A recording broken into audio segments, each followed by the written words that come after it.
ഇന്ന് നമുക്ക് സ്രാഗിൻ്റെ മുള്ളിട്ടിട്ട് എങ്ങനെയാണ് കറി വെക്കണമെന്ന് നമുക്ക് നോക്കാം കേട്ടോ. നമുക്ക് ആദ്യം തന്നെ സ്രാഗിൻ്റെ മുള്ള് കഴുകി വൃത്തിയാക്കി വെക്കാം. ഇതെന്തല്ലേ, ഇതാണ് സ്രാഗിൻ്റെ മുള്ള്. ഇതിന് ചെറിയ കഷ്ണങ്ങളൊക്കെ ആക്കിയിട്ട് നമുക്ക് വൃത്തിയാക്കി എടുക്കാം.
അതെ, വഴുതനങ്ങയുടെ ഞെട്ടാണ് കേട്ടോ. അത് വഴുതനങ്ങയുടെ ഞെട്ട് നല്ല ഹെൽത്തി ആയിട്ടുള്ളതാണ്. അതിങ്ങനെ അതിൻ്റെ പുറമേ ഉള്ളത് പൊളിച്ചെടുത്തിട്ട് അതിൻ്റെ ഉള്ളിലെ കോല് കളയുക കേട്ടോ. അത് നല്ലതാണ്, അത് കളയണ്ട കേട്ടോ.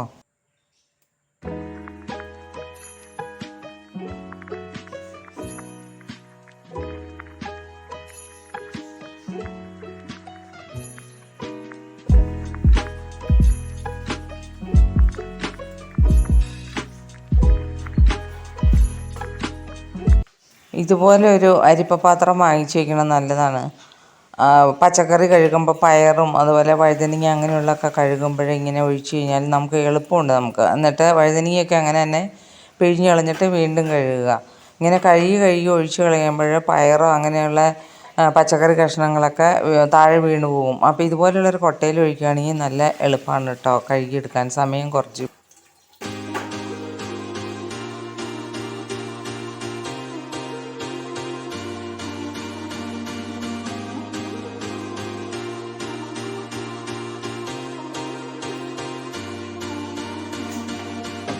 ഞാൻ എല്ലാ കറികളും വെക്കാനായിട്ട് മൺചട്ടിയാണ് ഉപയോഗിക്കുന്നത്. മീൻ കറിക്ക് ഒരു ചട്ടി, ഇറച്ചിക്കറിക്ക് വേറൊരു ചട്ടി, മോരിന് വേറെ, പരിപ്പിന് വേറെ, സാമ്പാറിന് വേറെ, അവിയലിന് വേറെ, അങ്ങനെ എല്ലാത്തിനും ഓരോരോ ചട്ടികൾ ഞാൻ വാങ്ങിച്ചു വെച്ചിട്ടുണ്ട് കേട്ടോ. നിങ്ങൾ എൻ്റെ ചട്ടി കളക്ഷൻ കാണണമെങ്കിൽ കമൻറ്റ് ചെയ്യുക കേട്ടോ. അപ്പോൾ അങ്ങനെ നമ്മൾ അരിഞ്ഞ കഷ്ണങ്ങൾ എല്ലാം ഇട്ട് അടുപ്പത്ത് വയ്ക്കുകയാണ്. മഞ്ഞൾപ്പൊടി,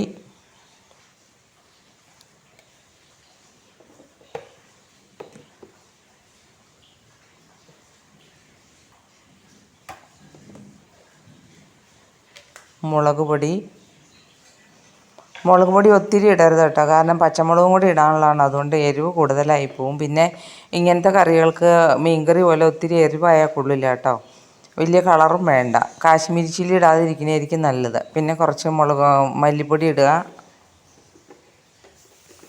പാചകം അറിയില്ലാത്തവരെ സംബന്ധിച്ച് പാചകത്തിന് മെയിനായിട്ട് വേണ്ട പൊടികൾ, സാധാരണ കറികൾ വയ്ക്കുമ്പോൾ മല്ലിപ്പൊടി, മുളക് പൊടി, മഞ്ഞൾപ്പൊടി, ഇത്രയും സാധനമാണ്. പിന്നെ ഇറച്ചിയോ മുട്ടക്കറിയൊക്കെ വയ്ക്കുമ്പോൾ ഇറച്ചി മസാല ഇടുക, അത്രയും വ്യത്യാസമുള്ളൂ. ഇത് ഉപ്പാണ് കേട്ടോ. ഉപ്പിടുമ്പോൾ വളരെ നോക്കി ഉപ്പിടണം, കാരണം ഉണക്കസ്രാവ് വെച്ച് കറി വയ്ക്കുന്നതായതുകൊണ്ട് ഉണക്കസ്രാവിന് തന്നെ നല്ല ഉപ്പുണ്ട്. അപ്പോൾ ഉപ്പിടാതിരിക്കുന്നതായിരിക്കും നല്ലത്, കാരണം അതിൻ്റെ ഉള്ളിലുള്ള ഉപ്പെല്ലാം ഇറങ്ങി വരും കറി വയ്ക്കുമ്പോൾ. എത്ര കഴുകി കളഞ്ഞാലും ആ ഉപ്പ് പോകില്ല. അത്ര ഹെൽത്തി ആയിട്ടുള്ളതാണോ എന്ന് ചോദിച്ചാൽ എനിക്കറിയില്ല, പക്ഷേ ഭയങ്കര ടേസ്റ്റിയാണ്.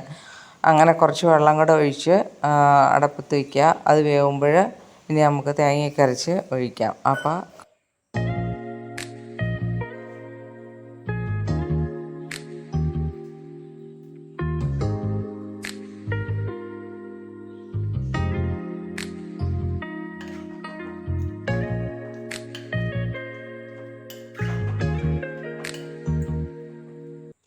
ഇപ്പം ഞാൻ ഒഴിച്ചത് വെളിച്ചെണ്ണയാണ് കേട്ടോ. കറി അടുപ്പത്ത് വയ്ക്കുമ്പോഴും സ്വല്പം വെളിച്ചെണ്ണ ഒഴിക്കണം, നല്ലതാണ്. പിന്നെ അത് കറി വാങ്ങി വയ്ക്കുമ്പോൾ ചൂടാറി കഴിയുമ്പോൾ ചെറിയ പച്ച വെളിച്ചെണ്ണ അതിൻ്റെ മുകളിൽ തൂവുന്നത് നല്ലതാണ്. ഇത് മണ്ണിൻ്റെ ചട്ടി ഊണ് കഴിക്കാൻ വേണ്ടിയിട്ട് നമ്മൾ പ്ലേറ്റ് സാധാരണ സെറാമിക് പ്ലേറ്റൊക്കെ ഉപയോഗിക്കണ പോലെ ഞാൻ മൺചട്ടി വാങ്ങിച്ച് വെച്ചേക്കണേ കേട്ടോ.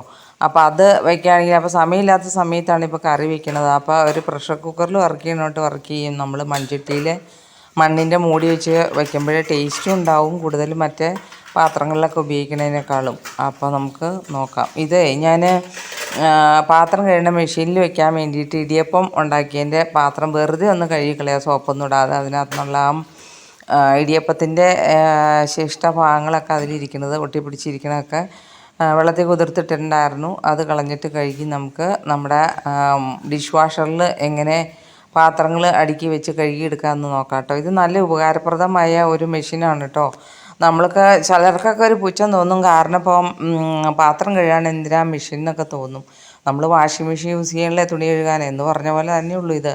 പിന്നെ നല്ല ഹൈജീനിക്കാണ്, നല്ല തിളച്ച വെള്ളത്തിലാണ് കഴുകുന്നത്. അതുകൊണ്ട് കുറച്ച് ഹെൽത്തിയാണ് ഇതിൽ പാത്രം കഴുകിയെടുത്താൽ. ഇതാണ് അതിൻ്റെ ഉള്ളിലുള്ള സംവിധാനങ്ങൾ. ഇത് പാത്രങ്ങളൊക്കെ വയ്ക്കുന്ന 2 തട്ടാണുള്ളത്, മുകളിലും താഴെയായിട്ട് ഓരോ തട്ട്. മുകളിലത്തെ തട്ടിൽ സ്പൂണുകളും അങ്ങനെയുള്ള ചെറിയ മൂടികളും എല്ലാം വയ്ക്കാം.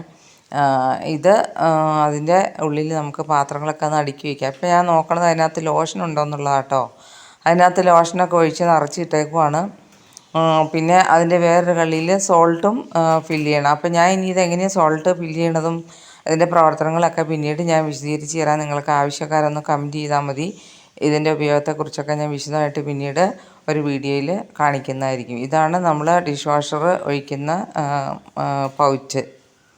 അപ്പോൾ അങ്ങനെ നമുക്ക് ഓരോ പാത്രങ്ങളായിട്ട് പെറുക്കി വയ്ക്കാം. ഇത് ഒത്തിരി കുറച്ച് പാത്രങ്ങൾ, ഇത് 12 പ്ലേറ്റ്സിൻ്റെ മെഷീനാണ്. നമുക്ക് ഒത്തിരി പാത്രങ്ങൾ കഴുകണമെങ്കിൽ ഇതിലും വലിയ മെഷീനൊക്കെ കിട്ടും കേട്ടോ.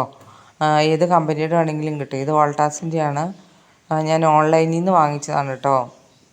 ഇതിനെക്കുറിച്ച് കൂടുതൽ വിശേഷങ്ങൾ അറിയണമെങ്കിൽ നിങ്ങളൊന്ന് കമൻറ്റ് ചെയ്താൽ മതി, ഞാനത് വിശദീകരിക്കാം. പിന്നെ നിങ്ങൾ കണ്ടിട്ടുണ്ടാവും പല യൂട്യൂബേഴ്സും ഇതുപോലെ വീട്ടമ്മമാർ ഇതുപോലെയൊക്കെയുള്ള ഉപകരണങ്ങളൊക്കെ ഡിസ്പ്ലേ ചെയ്ത് കാണിച്ചിട്ടുണ്ട്. ഞാൻ എങ്ങനെയാണ് ഉപയോഗിക്കുന്നതെന്ന് ഇനിയൊരു വീഡിയോയിൽ ഞാൻ വിശദമായിട്ട് പറഞ്ഞു തരാം. അപ്പോൾ പാത്രം കഴുകാനൊക്കെ സമയക്കുറവുള്ളവർക്കും അതുപോലെ ഈ ഒരു സമയം കൊണ്ട് നമുക്ക് വേറെ പല പണികളും ചെയ്യാം. ഇതിനകത്ത് 2-3 ഓപ്ഷൻസ് ഉണ്ട്. നല്ല തിളച്ച വെള്ളത്തിൻ്റെ ഉണ്ട്, കുറച്ച് ചൂട് അനുസരിച്ച് സമയത്തിന് വ്യത്യാസം, അങ്ങനെയൊക്കെ ഉണ്ട് കേട്ടോ. അപ്പം നമുക്ക് ഓരോന്ന് അടുക്കി വെച്ചിട്ട് അങ്ങനെ നമുക്ക് എങ്ങനെയാണ് പാത്രം കഴുകണമെന്ന് നോക്കാം കേട്ടോ.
നിങ്ങൾ പുതിയതായിട്ട് വീട് പണിയണവരൊക്കെ ഇതുപോലെ ഈ സ്ലാബിൻ്റെ അടിയിൽ ഇതുപോലെയുള്ള മെഷീൻ വെക്കാനുള്ള ഒരു ഓപ്ഷൻ ഇടുന്നത് നല്ലതായിരിക്കും കേട്ടോ.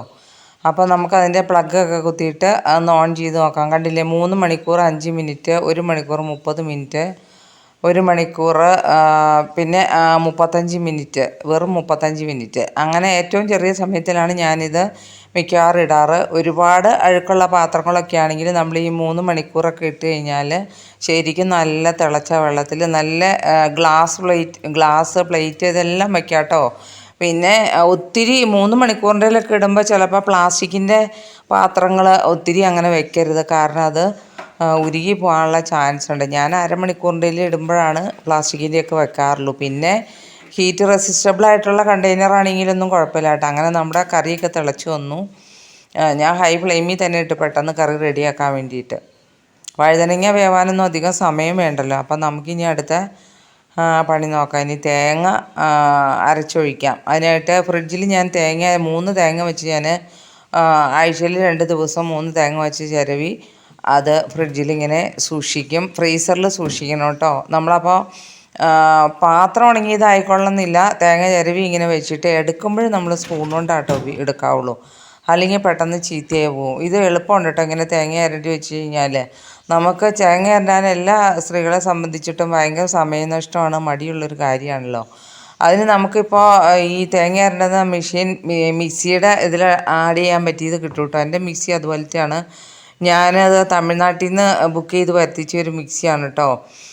നിങ്ങൾ അതിൻ്റെ ലിങ്ക് വേണമെങ്കിൽ ഒന്ന് കമൻറ്റ് ചെയ്താൽ മതി. ഞാനതും ഒരു ദിവസം കാണിക്കാം. അപ്പോൾ നമുക്ക് പിന്നെ ഈ ജാറുണ്ടല്ലോ, ഇതൊരു ചെറിയ ജാറ്. ഞാൻ എൻ്റെ ചെറിയ ജാറ് പോയപ്പോഴും ഞാൻ ഓൺലൈനിൽ നിന്ന് വാങ്ങിച്ചത്. വെറും 105 രൂപ മാത്രമേ ഉള്ളൂ കേട്ടോ ഈ ജാറിന്.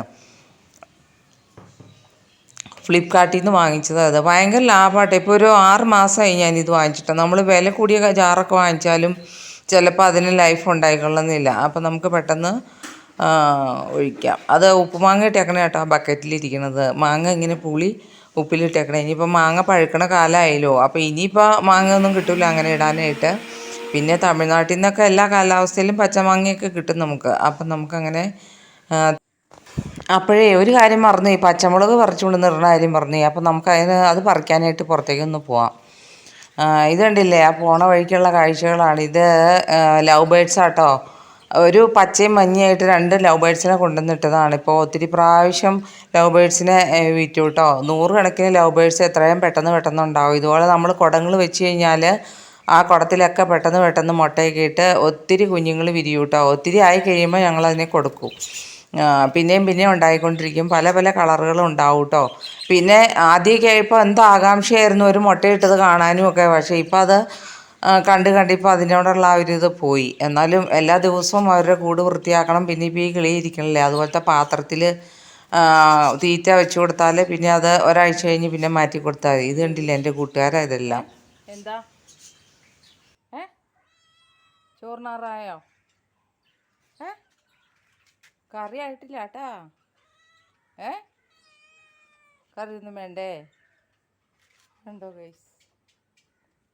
വഴുതന ഉണ്ടായി കേൾക്കാം.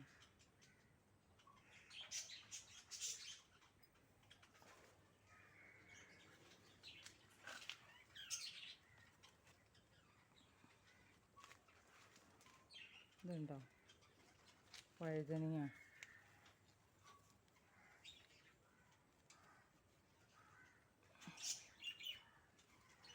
ഉണ്ടോ വഴുതനങ്ങ? അടുത്തത് മണിക്കുട്ടാ, ഇത് കണ്ടോ? ഇവരൊക്കെ ഇവിടുത്തെ ആൾക്കാരാണ്. പുറവശത്തെ വാതിൽ തുറക്കണം കേൾക്കുമ്പോഴേക്കും ഇവരൂടെ വരും. കണ്ടോ എലി കാണിച്ചിട്ടേക്കണ വേല കണ്ടോ? ഇതിങ്ങനെ എലി മറിക്കും, പിന്നെ ഞങ്ങൾ കുഴിച്ചിടും. ഇത് തന്നെ പരിപാടി. ഇഷ്ടം പോലെ വഴുതനങ്ങ ഉണ്ടാവും കേട്ടോ. നമ്മളിങ്ങനെ നമ്മുടെ ആവശ്യത്തിനുള്ളത് പച്ചക്കറി നമുക്ക് നട്ടുപിടിപ്പിക്കാവുന്നേ ഉള്ളൂ. അപ്പം ഞാനിപ്പോൾ മുളക് പറിക്കാൻ വന്നതാണ്. ഇതുണ്ടോ മുളക്? കണ്ടോ മുളക്? നമ്മുടെ ആവശ്യത്തിനുള്ള പച്ചമുളക് ഇഷ്ടം പോലെ ഉണ്ടാവും കേട്ടോ. ഉണ്ടോ?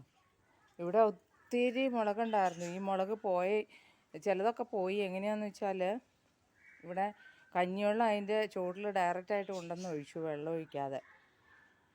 അപ്പോൾ അങ്ങനെ വന്നപ്പോൾ അത് പൂപ്പൽ പിടിച്ചു, അതിൻ്റെ ചെടിക്ക് കേട് ബാധിച്ചു. അങ്ങനെ ഒരിക്കലും നിങ്ങൾ ചെയ്യരുത് കേട്ടോ. കഞ്ഞിവെള്ളം പുളിപ്പിക്കണം, എന്നിട്ട് വെള്ളം ചേർത്തിട്ട് വേണം ഒഴിക്കാൻ, ചുവട്ടിൽ ഒഴിക്കരുത്, അതിൽ തളിച്ച് കൊടുക്കാവുള്ളൂ. അപ്പോൾ നമുക്ക് ഈ പച്ചമുളക് പറിച്ച് കറിക്കിടാം. നല്ല ടേസ്റ്റാട്ടോ നമ്മൾ പറിച്ച നമ്മുടെ പറമ്പിലുണ്ടാവണ പച്ചമുളക് ഇട്ട് കഴിഞ്ഞാൽ അതിനൊരു വേറെ സ്വാദ് തന്നെയാണ്. വാങ്ങണ പച്ചമുളക് ചിലപ്പം എരിവുണ്ടാവില്ല, ചിലപ്പോൾ എരിവുണ്ടാവും, അങ്ങനെയൊക്കെയാണ്. ഇത് നമ്മൾ ഇപ്പോൾ ഇന്നത്തെ കറിക്ക് ഇത് മതി. ഞാൻ അപ്പം പറിച്ചെടുക്കുക, പറിച്ച് വെച്ച് കഴിഞ്ഞാൽ അതിൻ്റെ ഫ്രഷ്നെസ് പോകും. ഇറങ്ങിയില്ല, അപ്പോൾ ഒരു സാധനം കാണിച്ചു തരാം. ഇത് കണ്ടോ, ഇത് എന്നാന്ന് നിങ്ങൾക്ക് അറിയാമെങ്കിൽ ഒന്ന് കമൻറ്റ് ചെയ്യണേ. ഇത് പുത്തിരിച്ചുണ്ടയാണെന്നാണ് എനിക്ക് തോന്നുന്നത്. ഇത് തോരൻ വയ്ക്കാനൊക്കെ നല്ലതാണെന്ന് തോന്നുന്നു. അപ്പോൾ ഇത് വെച്ചിട്ടുള്ള ഒരു തോരൻ ഞാനൊരു ദിവസം യൂട്യൂബിൽ അപ്ലോഡ് ചെയ്യാം. അപ്പോൾ നിങ്ങളുടെ വിലയേറിയ അഭിപ്രായങ്ങളും നിർദ്ദേശങ്ങളും പ്രതീക്ഷിക്കുന്നു. ഇതിങ്ങനെ ഇഷ്ടംപോലെ കായ്ക്കും കേട്ടോ. ഇത് ഞാനിതിൻ്റെ ഒരു കായ പഴുത്തതുണ്ടെന്ന് പാവി മുളപ്പിച്ചുണ്ടാക്കിയതാണ്. ഇപ്പോൾ ഈ പ്രദേശം മുഴുവൻ ഇതുണ്ട്. നമുക്കത് തോരൻ ഉണ്ടാക്കി വെക്കാൻ എങ്ങനെയുണ്ടെന്ന് അറിയാം. കണ്ടോ, ഇവിടെ ചെടികളും ഉണ്ട്, പച്ചക്കറികളും ഉണ്ട്. ഇതുണ്ടോ, കോട്ടയത്ത് ആമ്പൽപ്പാടത്തു നിന്ന് കൊണ്ടുവന്ന് ആമ്പൽ നട്ടിട്ടുണ്ട്. അതിൻ്റെ കാലം ആവണമുള്ളൂ, അതുകൊണ്ട് അത് ഉണ്ടായിട്ടില്ല. പിന്നെ ഇത് ഓരോ ചെടികൾ എല്ലാം നമുക്ക് അടുക്കള വശത്ത് ഇറങ്ങുമ്പോൾ നമുക്കൊരു പോസിറ്റീവ് ഫീൽ ഉണ്ടാവണം. അതിനാണ് ഇതെല്ലാം നട്ടെടുത്തേക്കുന്നത്. ഇത് കണ്ടോ, ആ നിൽക്കണ പൊങ്ങി നിൽക്കണ മരം അത് അശോകമരം കേട്ടോ. പിന്നെ അതവിടെ സീതപ്പഴം നിൽക്കുന്നുണ്ട്, അതിലിഷ്ടം പോലെ കായ ഉണ്ടാവുന്നുണ്ട്. ഇത് പിന്നെ പപ്പായ, ഈ പപ്പായക്ക് കേട് വന്നിട്ട് ഇതിനകത്ത് കഞ്ഞിവെള്ളം തെളിച്ചപ്പോൾ കേടൊക്കെ പോയി തുടങ്ങി. കണ്ടില്ലേ പപ്പായ ഉണ്ടായി കിടക്കണം. അപ്പോൾ നിങ്ങൾക്ക് ഇഷ്ടമാണെങ്കിൽ ഈ വീഡിയോ ലൈക്ക് ചെയ്യുക, ഷെയർ ചെയ്യുക, കമൻറ്റ് ചെയ്യുക. ഇനി ഇങ്ങനത്തെ വീഡിയോസ് ഞാൻ അപ്ലോഡ് ചെയ്യുന്നതായിരിക്കും, നിങ്ങളുടെ അഭിപ്രായങ്ങളും നിർദ്ദേശങ്ങളൊക്കെ അനുസരിച്ച്. ഇതുണ്ടല്ലേ, ഇവിടെ തന്നെ നട്ടേക്കണേ കേട്ടോ. ഇത് എന്ത് രസമാണെന്ന് നോക്കി. ചെടികളെ ഇഷ്ടപ്പെടുന്നവർക്ക് രസമായിരിക്കും, അല്ലാത്തവരെ സംബന്ധിച്ച് ഇത് കാടാണെന്ന് തോന്നും. കണ്ടോ, പണ്ടത്തെ 10 മണി ചെടി 10 മണിക്ക് വിരിഞ്ഞു കഴിഞ്ഞാൽ ഇവർ വൈകുന്നേരം ആവും അതിൻ്റെ ഇത് വാടുമ്പോഴേക്കും. ഇതതിൻ്റെയൊക്കെ ഹൈബ്രിഡ് സാധനമാണിത്.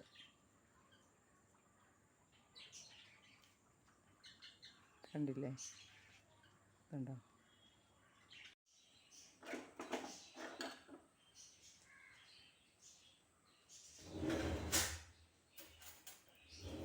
കണ്ടില്ലേ, ഇപ്പം നമ്മൾ പറിച്ചുകൊണ്ടുവന്ന പച്ചമുളക് നമുക്കിത് ഞെട്ടോട് കൂടി തന്നെ ഇടാം കേട്ടോ. നല്ല ഗുണമാണ്.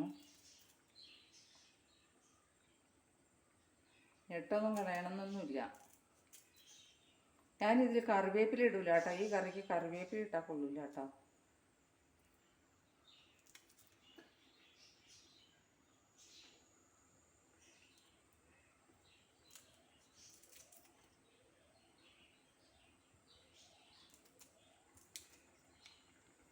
കറി വാങ്ങാറാകുമ്പോൾ ഇതുപോലെ പച്ചമുളക് ഇന്ന് കഴിക്കൂട്ടാ, നല്ല ടേസ്റ്റാണ്.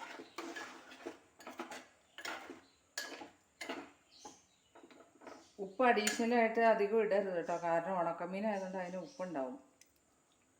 കോരങ്ങി മാത്രം നമ്മൾ ഇടാവുള്ളൂ. കഴിഞ്ഞ ദിവസം ഞാനത് ഉണ്ടാക്കിയിട്ട് ഭയങ്കര ഉപ്പായിപ്പോയി. പച്ചമുളക് കുറച്ചുകൂടി നേരത്തെ ഇടേണ്ടിയായിരുന്നു. നമുക്കപ്പോൾ തേങ്ങ അരച്ച് ഒഴിച്ചു കൊടുക്കാം.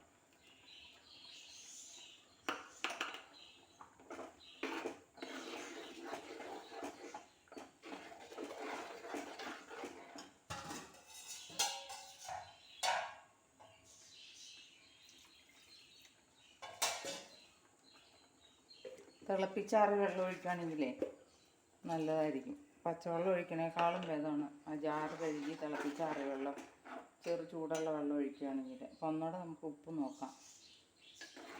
നമുക്ക് കറിക്ക് ടേസ്റ്റ് വേണമെങ്കിൽ നമ്മൾ പല പ്രാവശ്യം ഉപ്പ് നോക്കണം കേട്ടോ. ഞാനിതിനകത്ത് കുടംപുളി ഇട്ടിട്ടുണ്ടായിരുന്നു കേട്ടോ, അത് പറയാൻ മറന്നു. ഈ കുടംപുളി ആദ്യം ഇട്ടിട്ടുണ്ടായിരുന്നു. കണ്ട, അങ്ങനെ നമ്മുടെ കറി റെഡി ആയിട്ടുണ്ട് കേട്ടോ.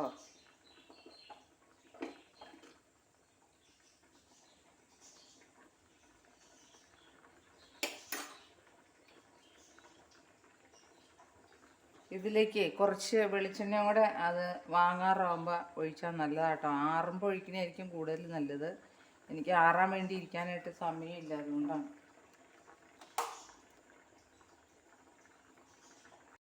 അപ്പോൾ ഉണക്കസ്രാവും വഴുതനങ്ങയും കറി വെച്ചത് എങ്ങനെയാണെന്ന് നിങ്ങൾക്ക് മനസ്സിലായല്ലോ. അപ്പോൾ ഇതുപോലെ നിങ്ങളും ഒന്ന് ഉണ്ടാക്കി നോക്കട്ടോ. എന്നിട്ട് ഫീഡ്ബാക്ക് അറിയിക്കണം. ഇഷ്ടപ്പെട്ടാൽ ലൈക്ക് ചെയ്യാനും ഷെയർ ചെയ്യാനും കമൻറ്റ് ചെയ്യാനും മറക്കരുത്. സബ്സ്ക്രൈബ് ചെയ്യാനും മറക്കരുത്.